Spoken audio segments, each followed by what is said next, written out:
All songs written by சக்தி சிதம்பரம். இது என் கூட இருக்கிற பிரபுதேவாவுக்கு தெரியும், என்னோட மியூசிக் டைரக்டருக்கு தெரியும், எல்லாருக்கும் தெரியும் சார். அவர் இல்லை சார், அவர் வந்து இந்த கான்ட்ரவர்சிக்குள்ளே வரமாட்டார் சார். பிரபுதேவா உங்களுக்கு தெரியும். நான் என்ன மெட்ராஸில் தான் இருக்கேன், அமெரிக்காவில் இருக்கேன். வீட்டுக்கு வந்து சட்டையை பிடிச்சி சண்டை போடு, அவங்க விட்டால் தகராறு பண்ணுற மூடில் இருந்தாங்க சார். உங்களுக்கு தெரிஞ்சிருக்கும் சார். நீங்கள் அந்த பாடியில் அங்கே கை இப்படி வச்சுட்டு ஒருத்தர் அப்படின்னு சொல்கிறார் சார். நீ ஒரு மாதிரி ஹராஸ் பண்ணுற மாதிரி, ஒரு ராக்கிங் பண்ணுற மாதிரி ஃபீல் ஆச்சு எனக்கு உண்மையிலே. கத்தின்னு ஒரு படம் வந்துச்சு, அதில் ஒரு இது அது வந்துச்சு, உங்களுக்கு தெரியும். இவரோட கதைன்னு சொல்லி அது நிறுவி அதுக்கு செட்டில்மெண்ட் அந்த மாதிரி ஆயிருக்கான்னு கேட்கு. சர்க்காருன்னு அந்த மாதிரி ஆகலை எனக்கு.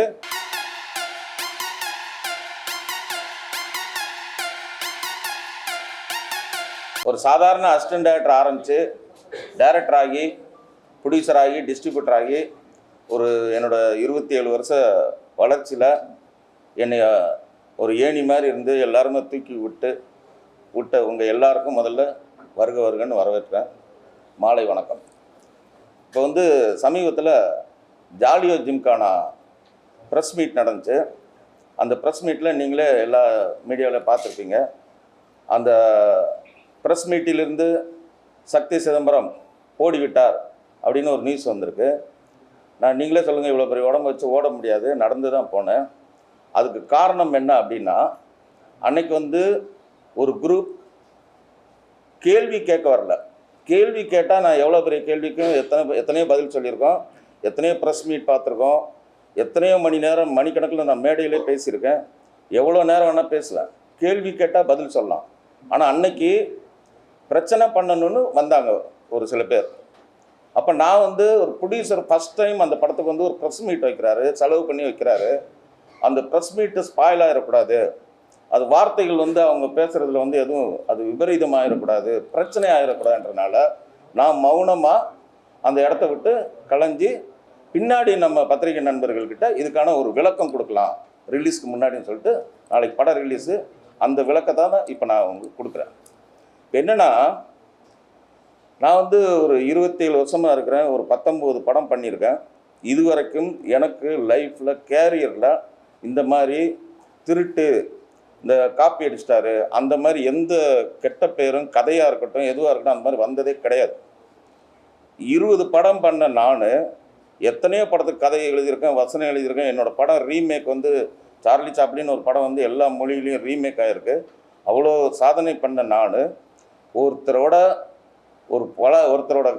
பாட்டை வந்து திருடுற அளவுக்கு நான் ஒரு கேவலமானவன் சத்தியமாக கிடையாது. அது எனக்கு அவசியமே கிடையாது. பேசிக்காக நான் வந்து முட்டாள் கிடையாது. நான் நல்ல டயலாக் ரைட்டர், எத்தனையோ படங்களுக்கு வசனம் எழுதியிருக்கேன். இதில் உள்ள பாட்டெல்லாம் வந்து கிட்டத்தட்ட வசனம் மாதிரி தான் இருக்கும். அந்த மாதிரி ஒரு பாட்டை வந்து ஒரு லொல்லாகவும் ஒரு கிண்டலாகவும் நக்கலாகவும் இருக்கிறதுனால அந்த பாட்டை நானும் மியூசிக் டைரக்டரும் சேர்ந்து உட்காந்து அப்படியே தீட்டி அதை உருவாக்கணும். ரெண்டாவது, அவர் வந்து அந்த தம்பி வந்து ஜெகன் வந்து என்னுடைய தம்பி மாதிரி தான். அந்த படத்தில் வந்து ப்ரொடக்ஷனில் இருக்கார். அவரை நான் இதுவெல்லாம் சொல்லலை, ஆர்வக்கோளாறு ஏதோ வந்து பண்ணுறாரு. அவர் வந்து ப்ரொடியூசர் சொன்னார், இந்த மாதிரி வந்து அவருக்கு பாட்டு எழுதுகிற வாய்ப்பு கொடுங்க அப்படின்னு சொன்னார். நானும் சரி ஓகே, அவர் எழுதின கவிதை புக்கெல்லாம் காமிச்சார். நானும் அதை ஆனஸ்ட்டாக அக்செப்ட் பண்ணிவிட்டு அப்போ ஆனந்த விகடன் வந்து அப்போ வந்து ஒரு நியூஸ் கொடுக்குறோம். அந்த நியூஸில் வந்து அப்போ அந்த படத்துக்கு டைட்டிலே வந்து செஸ், படம் பேர் அப்போ செஸ். அப்போ மியூசிக் டைரக்டர் வந்து சாம் சிஎஸ். அப்போ வந்து இவர் எல்லா பாட்டும் எழுதுறாரு, இதில் பர்டிகுலராக ஒரு பாட்டு எழுதுறாரு, நம்ம பூஸ்ட் பண்ணி அன்னைக்கு தேதியில் ஒரு நியூஸ் சொல்கிறோம். இப்போ எத்தனையோ படத்தில் வந்து ஒரு நியூஸ் வரும், அதில் இப்போ சாம் சிஎஸ்ன்னு வந்திருக்கு. அப்போ சாம் சிஎஸ் வந்து இப்போ இந்த படத்துக்கு நான் தான் மியூசிக் டைரக்டர்னு வர முடியுமா? எத்தனையோ படங்கள், எத்தனையோ அது வந்து மாற்றங்கள் வரும். நான் வந்து அதே மாதிரி இந்த படத்துக்கு வந்து சினேகன் பாட்டு எழுதியிருக்காரு, விவேகா பாட்டு, அதெல்லாம் வந்து எனக்கு செட் ஆகலை. அவங்க நல்ல கவிஞர்கள். ஆனால் இந்த படத்துக்கு இந்த சிச்சுவேஷனுக்கு சினேகன்ட்ட கேளுங்க, நீங்கள் விவேகாட்ட கேளுங்க, செட் ஆகாமல் எனக்கு என் கதைக்கு என்னோட பாட்டோட மூடுக்கு அஸ் எ டைரக்டராக எனக்கு எது விரும்புகிறோமோ அதான் வைக்க முடியும். ஸோ அவர் எழுதுன செட் ஆகலை. நான் அவரை தப்பு சொல்ல, அவருக்கு திறமை இல்லைன்னோ நான் அவரை எந்த விதத்தில் நான் குறைச்சி மதிப்பில்லை. எனக்கு என் கதைக்கு அது செட் ஆகலை. எனக்கு செட் ஆகிற மாதிரி நான் எழுதிக்கிட்டேன். நானும் மியூசிக் டைரக்டராக அண்டர்ஸ்டாண்டிங்கோட அது ஒர்க் பண்ணிக்கிட்டோம். நீங்கள் மியூசிக் டைரக்டரை கேளுங்க, ஒவ்வொரு வரியும். இதில் வந்து இப்போ ஒரு உதாரணம் சொல்கிறேன். அவர் என் கூட இருந்தார். எனக்கு வந்து இப்போ ஒரு உதாரணம் சொன்னால், ஒரு கதை பண்ணுறோம், அதில் 4 அசிஸ்டன்ட் டைரக்டர் வராங்க. இப்போ நம்ம பெருத்துளசி பழனிவண்ணன் இருக்கார். இப்போ இந்த கதை இதே கதைக்கு வந்து ஸ்டோரி டிஸ்கஷனுக்குன்னு கூப்பிட்றோம். ஒரு கதையை நான் உருவாக்குறேன். எப்போயுமே ஒரு கதை பண்ணும்போது ஒரு 10 பேர்கிட்ட அது கலந்துரையாடல் பண்ணுவோம். இது ஒரு கதையை நான் உருவாக்குறேன். அப்போ பெருத்துளசி பழனிவேலனை கூப்பிட்றேன். அவர் வந்து ஒரு சீன் சொல்கிறார், 2 சீன் சொல்கிறார்.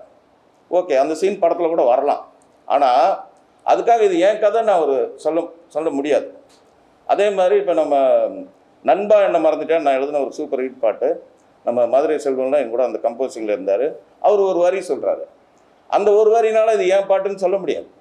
இப்போ மியூசிக் டைரக்டர் அஸ்வினே இதில் 4-5 வரி சொல்லியிருக்காரு. புட்டு புட்டு விற்கிறா சிட்டு சிட்டுன்னு சொல்லியிருக்காரு. இந்த வரிக்காக அவர் வந்து இந்த பாட்டை சொந்தம் கொண்டாட முடியாது. அது மாதிரி இவர் 1-2 வரிகள் சொல்லியிருக்காரு. நான் அது மறுக்கலை. 1-2 பாட்டில் வந்து 1-2 வரி சொல்லியிருக்காரு. ஆனால் இந்த படத்தில் அவரை நான் நடிக்க வச்சுருக்கேன். இந்த படத்தில் அவரும் எனக்கு சப்போர்ட் பண்ணியிருக்காரு, நானும் பதிலுக்கு அவருக்கு சப்போர்ட் பண்ணியிருக்கேன். ஆனால் பாடல் என்பது இதில் இருக்கிற ஒவ்வொரு வரியும் நான் இரவு பகலாக நான் வந்து வாட்ஸ்அப்பில் அனுப்பி நைட்டு 12 மணிக்கு இப்போ கடைசியாக ரீரெக்கார்டிங் பண்ணும்போது கூட மியூசிக் டைரக்டர் வந்து ஒரு பாட்டு போடலான்னு சொல்லிட்டு அந்த பிரபுதேவா சாரோட டெட் பாடியில் ஒரு சாங் போடணுன்னு சொல்லிட்டு நைட்டு 12 மணிக்கு அவருக்கு வந்து 4 கவிதை எழுதி அனுப்புகிறேன். 4 வரி தான் பாட்டு, ஆனால் 4 ஆப்ஷன்ஸ் அனுப்புகிறேன். நான் ஐம் நாட் ஏ ஃபூல். நான் வந்து எனக்கு தெரியும் இந்த படத்துக்கு இந்த கதையை வந்து 3 வருஷமாக உருவாக்குறேன். இதில் என்னென்ன பண்ணணும் எல்லாமே எனக்கு தெரியும். அதனால் யார்கிட்டையும் வாங்கி அப்புறம் சார் நான் எல்லாத்தையும் லைஃப்பில் பார்த்தாச்சு. ஒரு சின்ன பையனோட லைஃப்பை வந்து அப்படி சுரண்டி அதை என் பேர் நான் பேசிக்காக பாடலாசிரியர் கிடையாது. அது என்னோடய ஃபியூச்சரும் அது கிடையாது. நான் டைரக்டர். ஆனால் இந்த படத்துக்கு நான் பாட்டு எழுதியிருக்கேன். அப்படி நான் எழுதின பாட்டுக்கு இன்னொருத்தர் நான் பெற்ற பிள்ளைக்கு இன்னொரு பேர் போட முடியாது. அதுதான் இப்போ பிரச்சனை. ஸோ இந்த படத்தில் இருக்கிற எல்லா பாடல்களும் 4-5 வரிகள் வந்து ஜெகன் எழுதுனது உண்மை. 2 பாட்டில் 4-5 வரி எழுதியிருக்காரு. ஆனால் முழு பாடல்கள் அவர் எழுதலை. நான் இன்னும் ஆனஸ்டாக சொன்னேன், அந்த 2 பாட்டுக்கு இன்னும் பேர் போட்டிருந்தேன். இல்லைன்னு எனக்கு போட்டால் எல்லாம் நீங்கள் முதல்ல ஒரு ஸ்டேட்மெண்ட் சரி நான் சொன்னிட்டேன்றதுக்காக பண்ண முடியாதுல்ல. நீ அதுக்கு ப்ரூவ் பண்ணலையே, நீ ஃப்யூச்சரில் ப்ரூவ் பண்ண. நீ புத்திசாலியாக இருந்தால் பின்னாடி ப்ரூவ் பண்ணி இதில் பண்ணாததுக்கு நான் அந்த க்ரெடிட் கொடுக்க முடியாது. இப்போ நான் எப்போவுமே ரொம்ப லைஃப்பில் ரொம்ப அடிபட்டு வந்தவன். ஏட்டிக்கு போட்டின்னு ஒரு படம், அந்த படத்தில் நான் அசிஸ்டன்ட் டைரக்டராக ஒர்க் பண்ணேன். அந்த சூழ்நிலை காரணமாக என்னோடய டைட்டிலில் வந்து முழு படம் ஒர்க் பண்ணி என் பேர் அசிஸ்டன்ட் டைரக்டர்னே வராது. அதில் நடிகர்கள் பேரில் என் பேர் போட்டாங்க, சின்ன சீன் நடித்தேன்னு சொல்லிட்டு. அதுலேருந்து எனக்கு ஒரு வைராக்கியம். என் படத்தில் அசிஸ்டன்ட் டைரக்டராக ஒரு நாள் ஒர்க் பண்ணால் கூட அவங்க பேரை டைட்டில் கிரெடிட் போடுவேன். எனக்கு அதில் எந்த மைனஸுமே கிடையாது. ஆனால் இந்த ஒரு டைட்டில் கிரெடிட் வச்சு அந்த அசிஸ்டன்ட் டைரக்டருக்கு நாளைக்கு ஃபியூச்சரில் ஒரு படம் கிடச்சா எனக்கு அது சந்தோஷம். ஸோ அந்த மாதிரி டைட்டில் கிரெடிட்டுக்கு வந்து நான் பயப்படுறவனே கிடையாது. இந்த படத்துலேயே ஆண்டின்னு சொல்லி ஒரு கிரியேட்டிவ் ஹெட், ப்ரொடியூசருக்கு வேண்டிய நண்பர், அவர் வந்து மகாராஷ்டிராவில் இருக்கார். அவர் பேரை போட மறந்துட்டேன். அதுக்கப்புறம் டிசைனருக்கு ஃபோன் பண்ணி சார் கிரியேட்டிவ் ஹெட் ஆண்டின்னு போடுங்க அப்படின்னு சொன்னேன். இது ஜெகனுக்கு தெரியும். ஸோ ஒருத்தரோட கிரெடிட்டை வந்து நான் எந்த காரணத்தை கொண்டும் அந்த உழைப்புக்கு தகுந்ததை கண்டிப்பாக கொடுத்துருவேன். இந்த படத்தை பொறுத்த வரைக்கும் ஆல் சாங்ஸ் ரிட்டன் பை சக்தி சிதம்பரம். இது என் கூட இருக்கிற பிரபுதேவாவுக்கு தெரியும், என்னோடய மியூசிக் டைரக்டருக்கு தெரியும், எல்லாருக்கும் தெரியும். இது ஒரு படம் ஜெயிச்சுன்னா, ஒரு பாட்டு ஜெயிச்சுச்சுன்னா, ஒரு படம் ஜெயிச்சுன்னா இந்த பழுத்த மரத்தில் கல்லடி அடிக்கிற மாதிரி இது என்னதுன்னு சொல்கிறது வந்து இது. அப்புறம் ஒரு சபையில் வந்து ஒரு பேட்டி கொடுக்கறது என்னென்னமோ பேசிட்டு தெரியுறாப்பா அந்த தம்பி. எனக்கு என்ன பயமாக இருக்குன்னா, அப்புறம் சொல்லியிருக்காரு அவருக்கு தத்தகாரம் கூட தெரியாதுன்றிருக்காரு. எனக்கு 20 படம் பண்ணியிருக்கேன், எத்தனை பாட்டு ஹிட்டு பாட்டு கொடுத்துருக்கேன், ஆசைப்பட்ட எல்லாத்தையும் காசு இருந்தாங்களோ அது டியூனே வேறு. நாங்கள் தான் அதை டியூனுக்குள்ளே நானும் தேவாசாரம் கொண்டு வந்து ஒரு புது கவிஞரை வச்சு அது பண்ணோம். தத்தகாரம் எனக்கு தெரியாதுன்னு ஒரு டைரக்டர், இத்தனை படம் பண்ண டைரக்டரை பற்றி சொல்கிறேன். இந்த தம்பியை நாளைக்கு எந்த டைரக்டரு கூப்பிடுவாங்க? எனக்கு வருத்தமாக இருக்குது. எனக்கு நிறைய டேரக்டர் ஃபோன் பண்ணாங்க, டேரக்டர் யூனியன்லேருந்து பண்ணேன். என்ன சக்தி சார் உங்களை பற்றி இந்த மாதிரி சொல்கிறாங்க, விடுங்க சின்ன பையன் ஏதோ சொல்கிறாப்ல அப்படின்னு தான் நான் அது பெருந்தன்மையாக எடுத்துக்கிட்டேன். அவருக்கு தத்தகாரத்தை பற்றி தெரியாது. அப்புறம் எங்கள் ப்ரொடியூசர் வந்து 8 கோடி ரூபாயில் படம் பண்ண சொன்னார், இவர் 15 கோடி ஆக்கிட்டார். அதனால் வந்து அது வந்து இல்லைன்னா படத்தை வந்து அவர் நிறுத்திடுவார். அதனால தான் இப்போ அப்போ சொல்லாமல் ஏன் அப்போ சொல்ல வேண்டியதானே அப்படின்னு கேட்டால், நான் என்ன மெட்ராஸில் தானே இருக்கேன், அமெரிக்காவில் இருக்கேன், வீட்டுக்கு வந்து சட்டையை பிடிச்சி சண்டை போடு, ஏன் மீடியாவில் இப்படி சொல்லிட்டு இருக்க? நான் இங்கே தானே இருக்கேன், நீ எழுதுனல்ல, வீட்டுக்கு வா, ஏன் சார் இப்படி பண்ணி கேளு, ஏன் இப்படி பின்னாடி வந்து பேட்டி கொடுத்துட்டே இருக்கிற? உண்மையிலே நீ அதை எழுதியிருந்தா வீட்டுக்கு வந்து நேரடியாக நான் தான் எழுதுனேன்னு ஆர்த்தண்டிக்காக சொல்ல வேண்டியதுதானே? சொல்ல முடியாது. ஏன்னா அதில் உண்மை இல்லை. அதான் உண்மை. அதனால தான் இந்த மாதிரி பேட்டி கொடுக்கறது, பத்திரிக்கை அவருக்கு வேண்டிய ஒரு 4-5 பேரை செட் பண்ணுறது, அதுக்கு ஒரு கமெண்ட்ஸ் போடுறது, இதெல்லாம் ரொம்ப கீழ்த்தரமாக இருக்குது. ரொம்ப மனசு வருத்தமாக இருக்குது. நீ போராடி ஜெயிச்சு வா, நீ உன்னோட இதை அப்படி. நான் சத்தியமாக என் குழந்தை மேலே ஆணையாக சொல்கிறேன், இன்னொருத்தர் எழுதின பாட்டுக்கு நான் கண்டிப்பாக பேர் போடலை. இது வந்து என்னை சேர்ந்த எல்லாருக்கும் தெரியும். நான் அந்த சாகிற வரைக்கும் சினிமாவில் இருப்பேன். I love cinema. அந்த மாதிரி ஒரு 3rd கிரேடான கேரக்டர் நான் சத்தியமாக கிடையாது. ஒரு பேர் போடுறதுல எனக்கு இது கிடையாது. ஆனால் இதையே ஒரு நாகரிகமாக என்கிட்ட வந்து பர்சனலாக ஏதாவது கேட்டிருந்தா கூட நான் எதாவது, நீ மீடியாவை கூப்பிட்டு நீ அசிங்கப்படுத்துறது, அப்புறம் வந்து 8 கோடி படத்தை வந்து 8 கோடி எப்படிங்க 15 கோடி ஆக்க முடியும்? எனக்கு இது வரைக்கும் அந்த மாதிரி ஏதாவது கெட்ட பேர் இருக்கா? சக்தி சிதம்பரம் வந்து ஒரு ஷார்ட் டைமில் படத்தை முடிச்சிருவார். ஒரு காமெடி படம் இதுதான் நான் வாங்கியிருக்கேன். படம் வந்து 18-19 படம் பண்ணியிருக்கேன். 10 படம் ஹிட்டு, 4 படம் ஆவரேஜ், 4 படம் ஃப்ளாப். ஸோ ஒரு லைம் லைட்டில் இருந்துக்கிட்டே இருக்கேன். என் கூட இருக்க நிறைய டேரக்டர் இல்லை. ஆனால் இன்னைக்கு நான் படம் பண்ணிகிட்டு இருக்கேன். நான் உழைச்சிக்கிட்டே இருக்கிறேன். நான் ஓயிறதே இல்லை. என்னையை வந்து சும்மா வந்து ஒரு ஒரு இதில் உட்காந்துக்கிட்டு அப்படியே வந்து பேட்டி கொடுக்குறது, இந்த மாதிரி இதெல்லாம் வந்து மனசு ரொம்ப கஷ்டமாக இருக்குது. இதை நான் உங்களோட ஷேர் பண்ணிக்கிறதுக்காக தான் உங்களை நான் வர சொல்லியிருக்கேன் சார். இதுதான் சார் உண்மையை நடந்தது சார். ஏ சார் சார் அதான் சார் 4 பேர் வந்து இப்போ நீங்கள் கேட்குறீங்கல்ல, இது நாகரிகமான கேள்வி.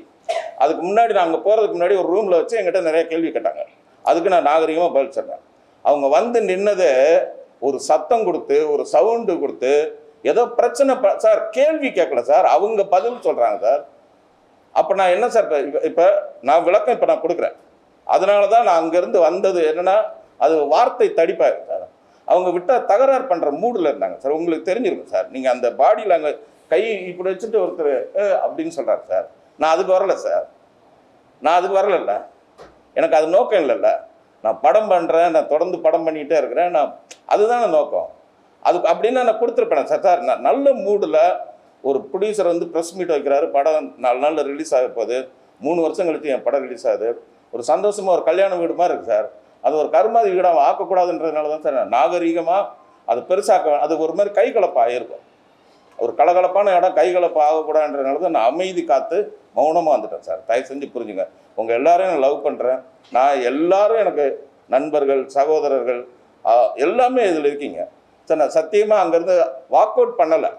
நான் அமைதி காத்து ப்ரொடியூசருக்கு ஆதரவு சொல்லிட்டு தான் வந்தேன் சார். தப்பாக நினச்சிக்காதீங்க. எனக்கு ஒரு மாதிரி இத்தனை படம் பண்ணிவிட்டு என்னை இப்படி கேட்குறதே எனக்கு வருத்தமாக இருக்குது. கேட்கலாம், கேள்வி கேட்கலாம். என்னை ஒரு மாதிரி ஹராஸ் பண்ணுற மாதிரி, ஒரு ராக்கிங் பண்ணுற மாதிரி ஃபீல் ஆச்சு எனக்கு உண்மையிலே. அதனால தான் அந்த இடத்த விட்டு நான் மௌனமாக கலைஞ்சு வந்துட்டேன். ஆனால் 2-3 நாள் இதுக்கு விளக்கம் கொடுக்கணும்னு சொல்லிட்டு அதான் இன்றைக்கி தம்பிகிட்ட சொல்லி நான் எல்லாரையும் சந்தித்து இதுக்கான விளக்கம் கொடுக்குறேன்னு சொல்லி அதுக்கான விளக்கத்தை நான் கொடுத்துட்டேன் சார். சார் தயாரிப்பாளர் வந்து அவருக்கு தெரியும் சார். அப்படி இல்லைன்னு நான் என்ன சொல்கிறேன்னா, அவர் டைட்டில் அவரே மாற்றிருப்பார் சார். அவரோட ஈபி தானே சார் அவர். அப்படி ஒருவேளை அவர் எழுதியிருந்தால் அவர் மாற்றிருப்பார்ல சார். அவருக்கு தெரியும் சார். அவருக்கு தெரியும்ல, அவருக்கு என்னோட திறமை தெரியும்ல சார். இந்த தயாரிப்பாளர் பாம்பேயில் போய் அவர்கிட்ட நான் கதை சொல்கிறேன். நைட்டு 11 மணிக்கு கதை கேட்குறாரு. டயர்டாக வந்து என் ரூமுக்கு வந்து கதை கேட்டாங்க. பாம்பேயில் போய் தங்கினேன். காலையில் அவர் ஆஃபீஸில் பார்த்தேன். நான் நைட்டு வந்து கதை கேட்குறேன்னு 7 மணிலேருந்து வெயிட் பண்ணி 11 மணிக்கு வந்து என் ரூமில் வந்து கதை கேட்குறாரு. அவர் 4 நண்பர்களோட. நான் என்னடா நைட்டு 11 மணிக்கு கேட்குறாரு என்னன்னு சொல்லிட்டு ஃபுல் சார்ஜ் இறங்கிடுச்சு. சரின்னு சொல்லி ஃபுல் சார்ஜ் ஏற்றிட்டு திருப்பி 2 மணி நேரம் கதை சொன்னார். ஃபுல் கதை கேட்டு அவர் விழுந்து சிரிச்சுட்டு அவர் சொன்ன வார்த்தை, சார் இவ்வளோ டயர்டில் நாங்கள் சிரிக்கிறோம், ஆடியன்ஸ் இதே மாதிரி சிரிச்சிட்டாங்கன்னா படம் ஹிட், இந்த படம் நான் எடுக்கிறேன் சார் அப்படின்னு சொன்னார். என் திறமை மேலே அவ்வளோ அசாத்திய நம்பிக்கை. அவர் சொல்லுவார், சார் நீங்கள் இந்த உடம்பு வச்சுட்டு நீங்கள் ஓடுறது ஆடுறது இதெல்லாம் பார்க்கும்போது எனக்கு ரொம்ப மகிழ்ச்சியாக இருக்குது சார். நான் கூட எல்லாம் சக்தி சிதம்பரம் எவ்வளோ லேசியாக இருப்பேன், பயங்கர ஸ்பீடாக இருக்குங்க சார்னு என்னை வந்து இப்போ நான் இங்கே வர்றதுக்கு முன்னாடி கூட நாளைக்கு நம்ம தேட்டருக்கு எல்லாம் போகிறோம் என் கூட ரொம்ப என்னை வச்சு அடுத்த படம் பண்ணுவார். ரொம்ப சந்தோஷமான மனநிலையில் இருக்கார் அவர். சார் இந்த படம் தமிழ்நாடு அவரே ரிலீஸ் பண்ணுறார். ஏன்னா படம் அவருக்கு அவ்வளோ பிடிச்சிருக்கு. எங்கிட்ட படம் பார்த்துட்டு அவர் சொன்னது, நீங்கள் சொன்னதை விட நல்லா எடுத்துருக்கீங்க சக்தின்னு சொன்னார். நீங்கள் அவர்கிட்ட இது கேட்பாங்க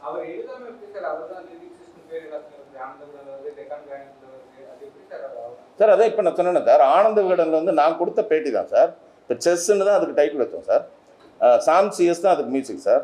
முதல்ல எல்லா பேருமே மாறி இருக்கும். முதல்ல தேவயானி நடிக்கிறதா இருந்துச்சு, நிறையா மாற்றங்கள் இருக்கும். KS ரவிக்குமார் நடிக்கிறாரு, அந்த கேரக்டர் இப்போ நான் நடிச்சிருக்கேன். அந்த மாதிரி கொடுத்ததுல அது வந்திருக்கு, அவ்வளோதான். அதான் சார், அதுதான் டெக்கான் கிரானிக்கல் சார். எதில் கொடுத்துருங்க நான் தான் சொல்கிறேனே, அதே நான் தானே கொடுத்தேன். அப்போ நான் அது ஓகேன்னா ஓகே பண்ணிடுவேன்ல, ஓகே இல்லைல்ல, அதுதானே இவ்வளோ நேரம் நான் விளக்கம் சொல்லியிருக்கேன் சார். அது வந்துருச்சுங்கிறதுக்காக அது இது கிடையாது சார். அது இப்போ ஒரு படத்தில் உங்களுக்கே தெரியும், இந்த படத்தில் இந்த ஹீரோ நடிக்கிறான்னு வரும், கொஞ்ச நாள் கழிச்சு இப்போ வணங்கான்னு ஒரு படம், அது வந்து முதல்ல யார் ஹீரோன்னு உங்களுக்கு தெரியும், அதுக்கப்புறம் இப்போ யார் ஹீரோன்னு தெரியும். இப்போ அதுக்காக சூர்யா சார் வந்து ஏன் இதுன்னு அப்படி அது இல்லைல்ல. சினிமா ஃபைனலாக எண்டு ப்ராஜெக்ட் என்ன ப்ராடக்ட் என்னங்கிறத வச்சு தான் இருக்குது. எண்டில் ஒரு டைரக்டர் என்ன டிசைட் பண்ணுறான்றதே இருக்குது. நான் இத்தனை படம் பண்ணியிருக்கேன், என்னோட டெசிஷன் இது. எனக்கு இந்த பாட்டு இப்படி இருந்தால் கரெக்டாக இருக்கும், ஆடியன்ஸ் ரீச் ஆகும்னு எனக்கு ஒரு மைலேஜ், எனக்கு ஒரு ஆடியன்ஸோட பல்ஸுக்கு நான் பண்ணியிருக்கேன். சார் நீங்க அறிவிச்சிட்டு அப்புறம் மாத்துனேன்னு சொல்றீங்க, ஆனா அந்த செய்தியில என்ன சொல்லிருக்கீங்க அப்படின்னா எழுதிருக்கார் அப்படின்னு சொல்றீங்க, வந்திருக்கு பேட்டி வந்து அதான் அது அது ஸ்லிப்பில் வர்றதா சார். அது இவ்வளோ அக்யூரேட்டா தலைவா அது உங்க மேல வந்து எந்த குற்றச்சாட்டுமே வந்து இது வரைக்கும் இல்லை. ஆனா உங்களுடைய என்னமா கண்ணு படம் சத்யராஜ் வச்சு எடுத்தீங்க இல்லையா, அது வந்து ஆனந்தராஜை வச்சு சபாஷ் பாண்டியா அப்படிங்கிற பேர்ல சண்முகவேலுங்கிற இயக்குனர் எடுக்க முயற்சி செஞ்சு 18 நாள் அந்த படம் டிராப் ஆகுது. ஆனா அதே படத்தை கிட்டத்தட்ட ஒரு 2 வருஷம் கழிச்சு அதே கதையை நீங்க எடுத்தீங்கன்னு ஒரு குற்றச்சாட்டு ஏற்கனவே உங்க மேல இருக்கு. அப்படி இருக்கும்போது இப்போ நீங்க சொன்ன வார்த்தைகள் தான் இவர் தான் எழுதியிருக்காரு அப்படின்னு சொல்லிட்டு இப்போ அதையே மாத்துறீங்க. பட் இப்போ சொல்லுங்க கூட இது வரைக்கும் என் மேல குற்றச்சாட்டு இல்ல அப்படின்னு. இல்லை சார், அந்த மாதிரி இல்லை இல்லை இருங்க இருங்க இல்லை இல்லை இல்லை அந்த இல்லை இல்லை தலைவா வரும் ஒரு நிமிஷம் இல்லைண்ணா. அப்படி நான் வந்து அது மாதிரிலாம் வரும். இப்போ இந்த சார்லி சாப்ளின் படம் பண்ணேன் இல்லையா, அது வந்து யாருக்கு மாப்பிள்ளை யாரோன்னு ஒரு படத்துலேருந்து அடித்ததுன்னு சொல்லி வந்துச்சு. யாருக்கு மாப்பிள்ளை யாரோல ஒரு 4 சீன் தொடர்ச்சியாக வரும். எல்லா படமுமே ஏதாவது ஒரு ரிசம்லன்ஸ் வரும். அதை எதோ ப்ரூவ் பண்ணியிருக்காங்களா, சொல்ல தானே செஞ்சாங்க, அது ப்ரூவ்டு அப்படின்னா அதை நிறுத்திருப்பாங்களா சார்? அந்த மாதிரி விமர்சனங்களை நம்ம தாண்டி தான் சார். நீங்கள் நான் அந்த மாதிரியே விமர்சனமே வரல அப்படின்லாம் நான் சொல்கிறேன். ஆமாம், இங்கிலீஷ்காரன் கூட கொடுத்தது இல்லை. சரி,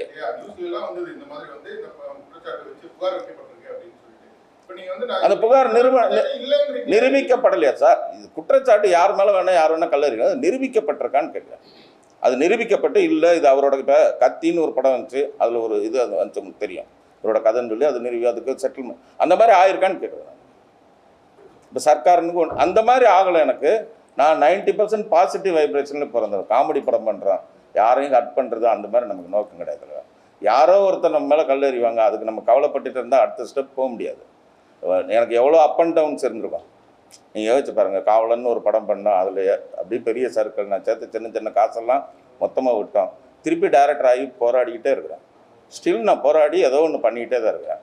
அதில் சில நீங்கள் சொன்ன மாதிரி வரதான் செய்யும், அதுக்காக நான் ஃபேஸ் பண்ணி தான் ஆகணும். எப்படி எப்படி அதை நான் சொல்கிறேன்ல. இப்போ அவருக்கு நான் ஏற்கனவே அந்த மாதிரி ஒன்று சொல்லியிருக்கோம், அவரு கூட இருந்து 2-3 வரி சொல்லியிருக்காரு, அதெல்லாம் நான் இல்லைன்னு சொல்லலையே. நான் மொத்த பாடல்கள்னு போட முடியாதுன்னு தானே இப்போ பிரச்சனை சார். அவரு இல்லை சார், அவர் வந்து இந்த கான்ட்ரவர்சிக்குள்ளே வரமாட்டார் சார். பிரபுதேவா உங்களுக்கு தெரியும், அது அவர் தான் எழுதினார்னு ஒரு மேடையில் வச்சு அப்படி சொல்ல முடியாதுல்ல. அவர் ப்ரொடக்ஷன் சார் இல்லை இல்லை அப்படி இல்லை சார். சார் ஒரு பப்ளிக் ஸ்டேஜில் வச்சு அவரை இது பண்ணி அப்படி ஏற்கனவே அந்த பிரச்சனை போயிட்டுருக்கு, அப்புறம் திருப்பி அவரை கத்துவாங்க. அந்த சவுண்டை அவர் வந்து அதை ஆஃப் பண்ணி அடுத்த மூடுக்கு எடுத்துகிட்டு போயிட்டுருக்காரு.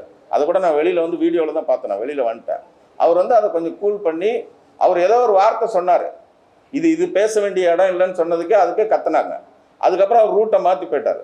மேக்சிமம் பிரபுதேவா சார் வந்து அந்த அந்த எதுக்கு வம்பு அப்படின்னு தான் பார்ப்பார். அப்படி தான் பாட்டு 2 பேர் எழுதுறாங்கன்னா 2 பேர் பேரையும் போடுறது அப்படிங்கிறது தான் வழக்கம், மரபு, அதுதான் ரூல்ஸ். திரையுலகில் அப்படிதான் பயன்படுத்துவாங்க. தமிழ் ஆங்கிலம் கலந்த பாடங்கள்ல தமிழ் பாட்டை வரிகள் எழுதுறவங்க பேரும் ஆங்கில வரிகள் எழுதுறவங்க பேரும். ஒரு நிமிஷம், நீங்க வந்து 4 வரி எழுதியிருக்காரு, 5 வரி எழுதியிருக்காரா இல்லையா எழுதியிருக்காரு நீங்க ஒத்துக்கிட்டீங்க. இல்லை இருங்க இருங்க நான் மரபுகிற இதில் வந்து என்ன இருங்க ஒரு நிமிஷம். எனக்கு அது கரெக்டாக இருந்துச்சுன்னா நான் பண்ணியிருப்பேன்ல. இது என்னோட படம் தானே, நான் தானே டைரக்டர். இல்லை இது நீங்கள் வேணும்னா இப்படி பேசுனீங்கன்னா அதுக்கு பதில் கிடையாது. இல்லை தலைவா, இப்படி எப்படி வேணாலும் கேள்வி கேட்கலாம். இது ரொம்ப பெரிய பிரச்சனை கிடையாது. இது ஒரே ஒரு கேள்வி. இல்ல தலைவா, நான் எப்படி நான் எல்லாத்தையும் பேர் போட மாட்டேன். இல்ல அப்படி அதுக்கு தான் நான் விளக்கம் சொன்னேன். இப்ப அவர் வந்து ஒரு சீன் சொன்னாரு, அதுக்காக அவர் பேர் போட முடியுமான்னு கேட்டேன். அவ்வளவு டீட்டெயிலா சொன்னாரு. எது அவர்கிட்ட தான் கேட்கணும். நீங்க அவரோட பிரஸ் மீட்ல நீங்க சொன்னது அவரு எழுதியிருக்காரு. அவரே ஒரு பேட்டியில சொல்லியிருக்காரு, ஜிஹெச்ல குத்துறாங்க ஊசி ஊசி, அது வந்து டைரக்டர் அவங்க காலேஜ்ல எழுதின பாட்டுன்னு அவரே சொல்றாரு. இல்ல அது இப்ப அது இல்ல. நான் வந்து இந்த படத்துக்கு என்ன நியாயமா டைட்டில் கிரெடிட் கொடுக்கணுமோ அது கொடுத்து என்னோட சார் இந்த படத்தை நம்ம கஷ்டப்பட்டு உருவாக்கி ஒரு பெயரை கொண்டு வந்து நம்ம பண்றத இதுல எனக்கு எத்திக்ஸ் இருக்குல்ல சார். நான் என் எத்திக்ஸ் படி நான் கரெக்டா சொல்றேன். இது நான் அப்படின்லாம் பண்ண மாட்டேன். நான் கண்டிப்பா இது வரைக்கும் எனக்கு அந்த மாதிரி அந்த வேற ஒருத்தர் எழுதின பாட்டை என் பாட்டுன்னு அந்த மாதிரி அது இதுவே இல்லை சார். அது கொஞ்சம் நம்புங்க ப்ளீஸ்.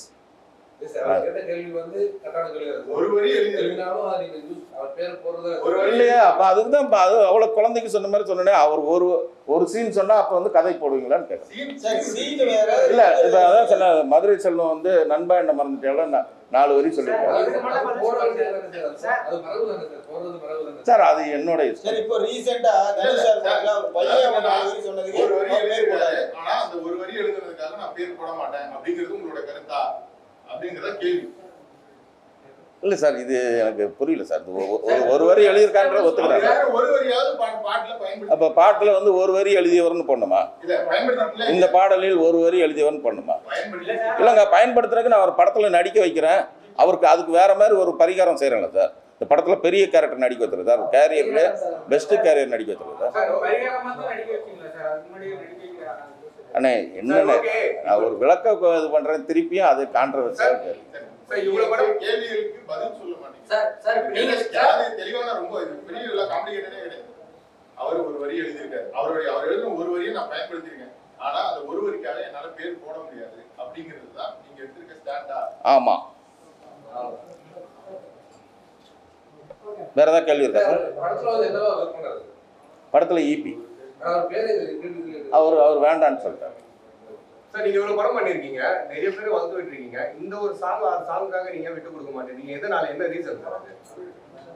இல்ல விட்டு கொடுக்கல சார். நான் எழுதின பாட்டுக்கு நான் என் பேரை போட்டேன். ஏன் வளரும் கலைஞர் அப்படி இப்ப நான் என் உழைப்புக்கு நான் இன்னொருத்தர் பேர் நான் இது ஒவ்வொரு வரியும் நான் எழுதுன்னு எழுத்து சார்.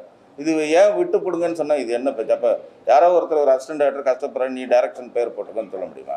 இது எனக்கு தானே சார் தெரியும். அந்த வழி என்னன்னு எனக்கு தெரியும். நான் பாட்டை எழுதியிருக்கேன். அது எது உதவி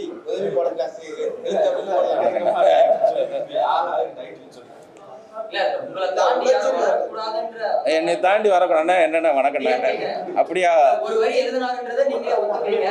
என்னுடைய படம் எனக்கு போடுறதுக்கு இஷ்டம் இல்ல அப்படின்னு சொல்றீங்க சார். இது என்ன சார் ஒரு வரி எழுதினாருன்றதை ஒத்துக்கிறேன்னு சார். தனி மனித விரோதத்தின் காரணமாகவா இல்ல தனி மனித விரோதம்லாம் அவர் மேல அந்த தம்பி வளரக்கூடாதுன்னு நான் நினைக்கிறவனே கிடையாது. அவர் இல்ல அவர் வளர 10 வரிகள் எழுதின இடத்துல ஒரு வரிகள் எழுதியிருந்தாலும் அவரும் பாடலாசிரியர் தான் அந்த பாடலுக்கு. அப்படி இருக்கும்போது 9 வரி எழுதினா பெருசு, ஒரு வரி எழுதினா ஒரு சின்னதுன்னு நீங்க உங்களுடைய பாயிண்ட் ஆஃப் வியூல சொல்றீங்க. ஆனா எழுதினது எங்களை பொறுத்த வரைக்கும் 2 பேரும் பாடலாசிரியர் தான் அப்படின்றது எங்களுடைய கருத்து. அது போல உங்களுக்கு விருப்பம் இல்லை அப்படின்றப்போ உங்களுக்கு வந்து அதை தாண்டி அவர் வளரக்கூடாது, என் பேர் தான் இருக்கணும்னு நீங்க நினைக்கிறீங்களா? அவர் வளரக்கூடாதுன்னு நான் சொன்னேன். இல்ல கேக்குறேன், எனக்கு விருப்பம் இல்ல இல்ல நீங்களா தான் சொல்றீங்க அவர் வளரக்கூடாதுன்னு. அந்த அவர் இல்ல சார் இல்லங்க, இதனால வளர்றதுன்னு இல்லைங்க. வளர்றதுங்கிறது அவரு சார் வளரக்கூடாதுன்னு நான் அந்த மாதிரி அந்த தம்பி எனக்கு வேண்டியவர். எனக்கு ப்ரொடக்ஷனில் வந்து நிறைய ஹெல்ப் பண்ணியிருக்காரு. நிறைய விஷயத்த நான் அவர் மூலமாக வந்து ப்ரொடியூசர்கிட்ட வந்து இப்படி பண்ண தம்பி, ஒரு டப்பிங் ஆர்டிஸ்ட் கூட ஒருத்தர் முதல்ல ஃபிக்ஸ் பண்ணோம், இது நீ பேசணுன்னு எனக்காக பேசி கொடுத்துருக்காரு. நிறைய பண்ணிக்கிறேன். அண்டர்ஸ்டாண்டிங் இருக்குது. இந்த ஒரு விஷயத்தில் நான் இந்த எல்லா பாடலும் எழுதியிருக்கேன். இந்த படத்தில் சோலோ கிரெடிட் என்னோடதுங்கிறது என்னோட இது. அவ்வளோதான்.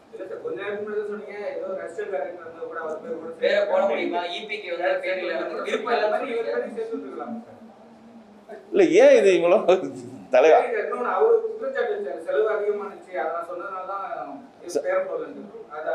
சரி, இப்போ 7 கோடி ரூபா படத்தை வந்து 15 கோடி ரூபா ஆக்குறதுன்றது தலைவா ஒரு நிமிஷம்.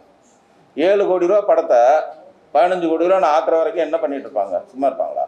சொல்லுங்க சொல்லுங்க. ஒரு ஈபி வந்து சும்மா இருப்பாரா?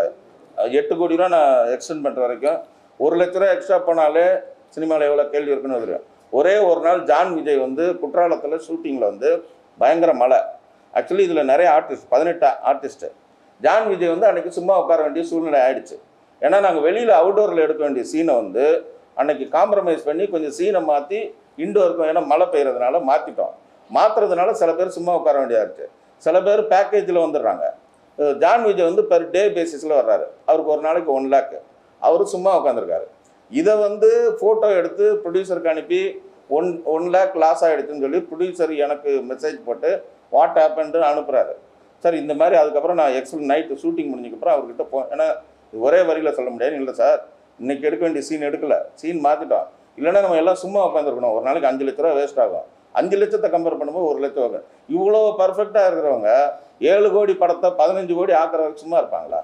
சார் இந்த படத்தோட ப்ரொடியூசர் ஃபஸ்ட்டு நான் சொன்ன பட்ஜெட்டை விட அவரே இப்போ முதல்ல வந்து கதை சொல்லும்போது யோகி பாபு கிடையாது. நான் சொல்கிறேன், இது ஒரு search father character, Yogi Babu பண்ணால் சூப்பராக இருக்கும்னு சொல்லுவேன். அப்படியா சூப்பராக இருக்குமா, எவ்வளோ கேட்பாரு, எனக்காக கொஞ்சம் கம்மி பண்ணிவேன், பண்ணுங்க. அவருக்கு ஒரே trans India media producer Rajendra Rajan சாருக்கு ஒரே ஆம்பிஷன், இந்த தொழிலில் நான் ஜெயிக்கணும், எனக்கு 1 கோடி 2 கோடி, இதே வார்த்தை அவர் சொல்லியிருக்காரு. அவர் ஒரு பேட்டியிலே சொல்லியிருக்காரு. நான் வந்து சித்ராலட்சுமணன் சாரோட ஒரு பேட்டியில் அவர் சொல்லியிருக்காரு, நான் வந்து என் தொழிலில் நான் கிங்கு, சினிமாவில் நான் ஜெயிக்கணும், எனக்கு 1 கோடி 2 கோடி மேட்டரில். சக்தி சிதம்பரம் என்கிட்ட நான் முதல்ல சொன்னேன், சார் இது நல்லா பண்ணால் பெருசாக வரும். இதே இப்போ குற்றாலம் தென்காசின்னு எடுக்கிறோம் கதை சொல்லும்போது, அதே வந்து ஏன் இந்த டெட் பாடியை வச்சு நீங்கள் வந்து மெட்ராஸில் எடுக்கலாமான்னு அவர் கேட்கலாம். ஆனால் அவர் கேட்கல, அவர் நல்லா பண்ணுங்கன்னு சொன்னார். இது தேவை 7லேருந்து 15 அப்படிலாம் சினிமா நடக்காது. இது ஒரு அபாண்டமான குற்றச்சாட்டு. எனக்கு அந்த மாதிரி எந்த படத்துலையும் கிடையாது. நான் வந்து சார்லி சாப்ளின் 2ன்னு ஒரு படம், அது வந்து நீங்கள் சிவா சாருக்கு ஃபோன் பண்ணி, சிவா சார் அம்மாக்கு அவருக்கே ஃபோன் பண்ணி கேளுங்க. அந்த படம் நான் ஃபஸ்ட்டு கொடுத்த பட்ஜெட் வந்து இது சொல்லலாமே என்னன்னு தெரில, ஃபஸ்ட்டு கொடுத்தது 11 கோடி ரூபா பட்ஜெட்டு, ஆனால் நான் பண்ணி முடித்தது 9.5. இதுக்காக எனக்கு 10 லட்ச ரூபா எக்ஸ்ட்ரா கொடுத்துருக்காரு. நீங்கள் அம்மா கிரியேஷன் சிவா சாருக்கு யார் வேணாலும் ஃபோன் பண்ணி கேளுங்க. அப்படி நான் நல்ல பேர் வாங்கினதுனால தான் ஒரு படம் ஓட சார், எனக்கு வருஷம் 2-3 படங்கள் கூட ஓடல சார். அப்போ நான் தொடர்ந்து படம் பண்ணுறது என்னோடய கேரக்டருக்காக தான் சார் கொடுக்குறாங்க. சரி ஓகே, அவன் சின்சியராக படம் பண்ணுவான் அப்படின்ட்டு தான் சார் கொடுக்குறாங்க. அதனால் இந்த குற்றச்சாட்டு எனக்கு நன்றி. ஏதாவது தவறாக பேசுகிறதா மன்னிச்சிருங்க.